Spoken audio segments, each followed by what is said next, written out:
niin, teillä on nyt sitten 2 välitehtävää ennen seuraavaa webinaaria ja toinen on tällainen kuin Optima-työtiloihin tutustuminen. Siihen jo osin olette tutustunutkin.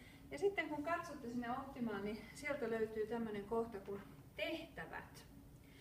Klikkaamalla sen tehtävät-laatikon kansion auki löydätte sieltä reflektoivaa kommentointia. Ja se kohta on teidän toinen välitehtävä. Reflektoivaa kommentointia on eräänlainen blogialusta oppimispäiväkirjan tyyppisesti rakennettu. Ja siellä on ohjeistus, jonka mukaan toimitte.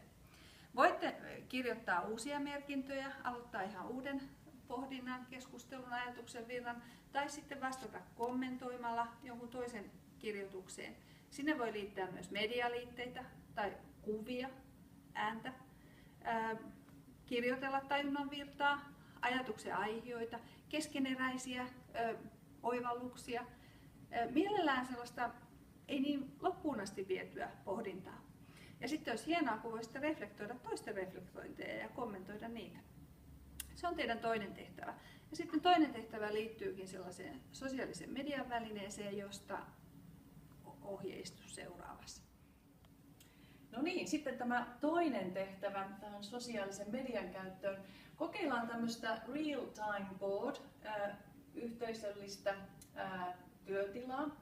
Ja teidän tehtävä nyt sitten on ensinnäkin sinne kirjautua, päästä tähän työtilaan, joka on RO-verkossa yhteinen.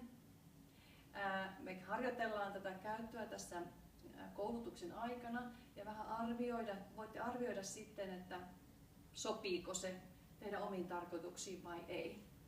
Mutta se tehtävä, sen lisäksi, että sinne kirjaudutte, niin käykää esittäytymässä tuolla real-time boardissa. Kerrotte vähän itsestänne, kerrotte missä olette töissä ja ennen kaikkea sitä, että mihin näitä verkko-ohjaustaitoja aiotte käyttää, missä niitä tarvitaan. Ja mielellään nyt sit sinne saa myös laittaa kuvaa, videota, mutta kyllähän sinne kirjoittaakin sitten voi. Ja idea on nyt, että käytätte, kokeilette, teette virheitä, epäonnistumisia täällä boardilla niin, että sitten näistä kaikista kokemuksista saadaan oppia.